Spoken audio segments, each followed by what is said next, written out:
బ్రహ్మముహూర్తం. నీ తలరాతను మార్చే ఆ 48 నిమిషాలు. విజయం నీవెంటే. చీకటి గదిలో మొబైల్ ఫోన్ వెలుతురు మధ్య కళ్ల కింద నలుపు పేరుకుపోయేలా నిద్రలేకుండా గడుపుతున్నావా? చదువు పూర్తయింది, చేతిలో డిగ్రీ ఉంది కాని చేసేందుకు పనిలేదు. అడిగే నాథుడు లేడు అని ఒక రకమైన నిరాశలో ఉన్నావా? స్నేహితులతో కలిసి టీ కొట్ల దగ్గర గంటల తరబడి ముచ్చట్లు చెప్పుకుంటూ లోపల మాత్రం నా లైఫ్ ఏమైపోతుంది అని భయపడుతున్నారే? అయితే ఒక్క నిమిషం ఆగి ఈ వీడియో చూడు. నువ్వు కోల్పోయిన ప్రతిదాన్ని తిరిగి తెచ్చే ఒక అద్భుతమైన రహస్యం గురించి మనం ఈరోజు తెలుసుకోబోతున్నాం. అదే బ్రహ్మముహూర్తం. దీని వెనుక ఉన్న శక్తి ఏంటి? ఇది ఒక మనిషి తలరాతను ఎలా మారుస్తుంది అనే విషయాలను ఒక అద్భుతమైన కథ ద్వారా ఈ వీడియోలో మనం వివరంగా తెలుసుకుందాం. ఒక ఊరి చివర పచ్చని చెట్ల మధ్య ఒక ప్రశాంతమైన ఆశ్రమం ఉంది. ఆ ఆశ్రమంలో ఒక వృద్ధ గురువుగారు ఉండేవారు. ఆయన దగ్గర ఎంతోమంది శిష్యులు విద్య నేర్చుకుంటూ ఉండేవారు. ఒకరోజు సాయంత్రం వేళ సూర్యుడు అస్తమిస్తున్న సమయంలో ఆ ఆశ్రమంలోని యువకులందరూ గురువుగారి చుట్టూ వచ్చి కూర్చున్నారు. వారి ముఖాల్లో ఒక రకమైన నీరసం, మనసుల్లో ఏదో తెలియని అలజడి ఉంది. అది గమనించిన గురువుగారు చిరునవ్వుతో ఇలా అడగడం మొదలుపెట్టారు. నాయన్లారా, మీ కళ్లలో వెలుగు తగ్గిపోతోంది. మీ ఆలోచనలు ఎక్కడో తిరుగుతున్నాయి. ఏదో కోల్పోయామనే బాధ మీలో కనిపిస్తోంది. మీ బాధకు కారణం ఉద్యోగం లేకపోవడమా, లేక భవిష్యత్తు మీద నమ్మకం తగ్గిపోవడమా అని అడిగారు. అప్పుడొక శిష్యుడు లేచి, అవును గురువుగారు, మేము ఎంతో కష్టపడి చదువుకున్నాం. కాని ఈనాడు బయట ప్రపంచంలో మాకు పోటీ ఎక్కువైపోయింది. అదృష్టం మా వైపు లేదు. ఏ పని మొదలుపెట్టినా విఫలమవుతున్నాం. మా సమయం అంతా వృధా అయిపోతుంది. మేమంతా కోల్పోయామనిపిస్తోంది అని తన బాధను వెళ్ళగక్కాడు. అప్పుడు గురువుగారు వాళ్ళందరికీ ఒక కథ చెప్పడం ప్రారంభించారు. ఆ కథే ఇప్పుడు మీ జీవితాలకు ఒక దిక్సూచి. నాయన్లారా, పూర్వం ఒక అడవిలో ఒక వేటగాడు ఉండేవాడు. అతను చాలా బలవంతుడు. తన దగ్గర అత్యంత పదునైన బాణాలు, దృఢమైన విల్లు ఉండేవి. కాని అతను ఎప్పుడూ అలసిపోయి కనిపించేవాడు. రోజు మొత్తం అడవిలో తిరిగినా అతనికి ఒక్క వేట కూడా దొరికేది కాదు. అతను వదిలే ప్రతి బాణం గురి తప్పుతూ ఉండేది. నా తలరాత బాలేదు, ఈ అడవిలో జంతువులే లేవు, నా దరిద్రం నన్ను వెంటాడుతోంది అని తనని తాను తిట్టుకుంటూ రోజులు గడిపేవాడు.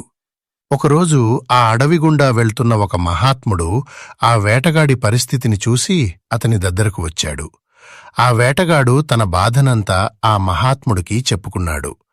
అప్పుడు ఆ మహాత్ముడు అతని విల్లుని, బాణాలను పరిశీలించి ఇలా అన్నాడు. నమస్కారం. మీరు దీర్ఘకాలిక సమస్యలతో బాధపడుతున్నారా? ఎన్నో చోట్ల తిరిగినా ఫలితం లేదా? అయితే ఒక్కసారి శ్రీ శ్రీ భద్రకాళి వారాహీదేవి జ్యోతిష్యాలయం వారిని సంప్రదించండి. దేవి ఆరాధకులు మహాదేవస్వామిగారు మీ ఫోటో మరియు పేరు ఆధారంగా మీ సమస్యలకు గల కారణాలను విశ్లేషించి మంత్రశక్తి మరియు పూజా విధానాల ద్వారా ఖచ్చితమైన పరిష్కారం చూపిస్తారు. అది భార్యాభర్తల గొడవలు కావచ్చు, ఆర్థిక ఇబ్బందులు కావచ్చు, లేదా కోర్టు సమస్యలు కావచ్చు.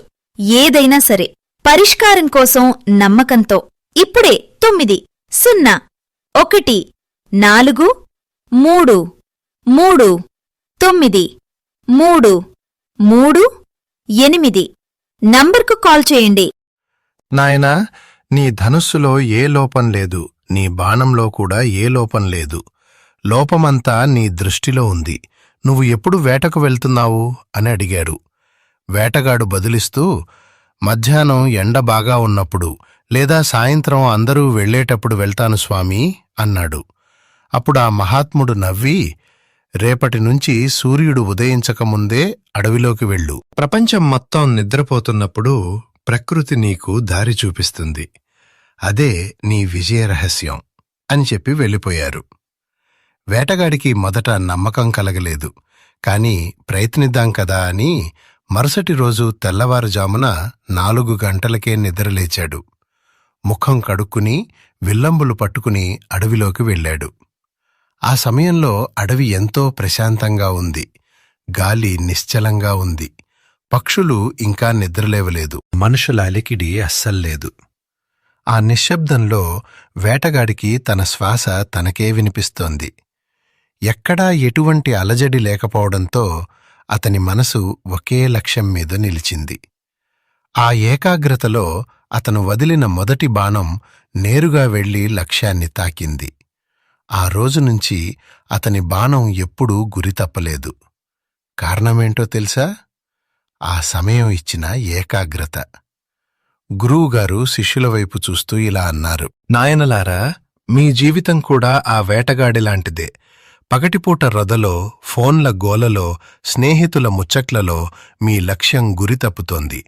ఆ మొబైల్ ఫోన్ల నుండి వచ్చే వెలుతురు మీ కళ్ళని మసకబారుస్తోంది.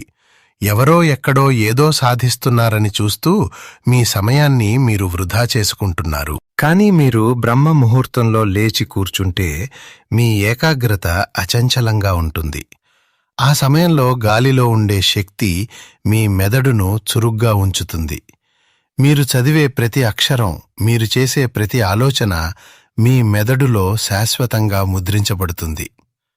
బ్రహ్మముహూర్తం అంటే సూర్యోదయానికి సుమారు 1:36 ముందు మొదలయ్యే సమయం. ఇది కేవలం భక్తికి సంబంధించిన విషయం కాదు. ఇది ఒక అద్భుతమైన సైన్స్. రాత్రంతా నిద్రపోయిన తర్వాత మన మెదడు చాలా ఫ్రెష్గా ఉంటుంది. ఆ సమయంలో ప్రపంచం మొత్తం నిశ్శబ్దంగా ఉండటం వల్ల మనసు బయటి విషయాల మీదకు మళ్లదు. మీరు చదువుకోవాలన్నా, ఏదైనా కొత్త విషయం నేర్చుకోవాలన్నా, లేదా మీ కెరీర్ గురించి ప్లాన్ చేసుకోవాలన్నా ఇదే సరైన సమయం. ఒక విద్యార్థి పగలు 4 గంటలు చదివితే వచ్చే ఫలితం ఈ బ్రహ్మముహూర్తంలో కేవలం 1 గంట చదివితే వస్తుంది. నేనంతా కోల్పోయాను అని అనుకోవడం మానేయండి. మీరు కోల్పోయింది ఉద్యోగాన్ని కాదు, సమయాన్ని. ఆ సమయాన్ని తిరిగి పట్టుకోవాలంటే మీరు సూర్యుడి కంటే ముందే నిద్రలేవాలి. రాత్రిపూట ఆ మాయా యంత్రాన్ని పక్కన పడేయండి. రాత్రి త్వరగా పడుకుంటేనే ఉదయం త్వరగా లేవగలరు. బ్రహ్మముహూర్తంలో లేవడం వల్ల మీలో క్రమశిక్షణ పెరుగుతుంది. ఆ క్రమశిక్షణే మీ ఆత్మవిశ్వాసానికి పునాది. ఎప్పుడైతే మీరు మీ బద్ధకాన్ని జయించి ఉదయాన్నే లేస్తారో అప్పుడు మీరు ప్రపంచంలో ఎవరినైనా జయించగలరు అనే నమ్మకం మీలో కలుగుతుంది. చదువుకున్నాం, ఉద్యోగం రాలేదు అని ఖాళీగా కూర్చుని స్నేహితులతో కాలక్షేపం చేయడం వల్ల మీ సమస్య తీరదు. ఆ ఖాళీ సమయాన్ని బ్రహ్మముహూర్తంలో మీ నైపుణ్యాన్ని పెంచుకోవడానికి వాడుకోండి. ఆ వేటగాడికి మహాత్ముడు ఎలాగైతే దారి చూపించాడో ఈ బ్రహ్మముహూర్తం మీ జీవితానికి అలా దారి చూపిస్తుంది. ఇది ప్రకృతి మనకిచ్చిన గొప్ప వరం. దీనిని వాడుకున్నవాడు విజేత అవుతాడు, వదిలేసినవాడు కాలక్రమేణా కనుమరుగైపోతాడు. కాబట్టి నాయన్లారా, ఇకనైనా మేల్కొనండి. రేపటి నుంచి ఒక ఛాలెంజ్ తీసుకోండి. సూర్యుడు నిద్రలేపడం కాదు, మీరే సూర్యుడిని నిద్రలేపాలి. ఆ 48 నిమిషాల అద్భుత శక్తిని మీ సొంతం చేసుకోండి. మీరు పోగొట్టుకున్న ప్రతిదాన్ని అంతకు మించి తిరిగి సాధించే శక్తి మీకు ఆ సమయంలో లభిస్తుంది. మీ జీవితం వెలగాలి అంటే మీరు ఈ బ్రహ్మముహూర్తంలో మేల్కొనాల్సిందే. బద్ధకాన్ని వదిలి లక్ష్యం వైపు అడుగువేయండి. విజయం మీ తలుపు తడుతుంది. గురువుగారి మాటలు విన్న శిష్యుల కళ్లలో ఒక కొత్త కాంతి కనిపించింది. వాళ్లకి అర్థమైంది ఏంటంటే సమస్య బయటలేదు, తమ లోపల ఉన్న బద్ధకంలోనే ఉందని. ఆ రోజునుంచి వాళ్లు బ్రహ్మముహూర్తంలో లేవడం ప్రారంభించారు. కొద్ది కాలంలోనే వాళ్లందరూ గొప్ప స్థాయికి చేరుకున్నారు. మీ జీవితంలో కూడా అదే జరగాలని కోరుకుంటున్నాను. ఈ వీడియో మీకు నచ్చితే మీ స్నేహితులకు షేర్ చేయండి, వాళ్లను కూడా నిద్రలేపండి. మరిన్ని ఇలాంటి స్ఫూర్తిదాయకమైన విషయాల కోసం మన ఛానల్ని సబ్స్క్రైబ్ చేసుకోవడం మర్చిపోకండి. ధన్యవాదాలు.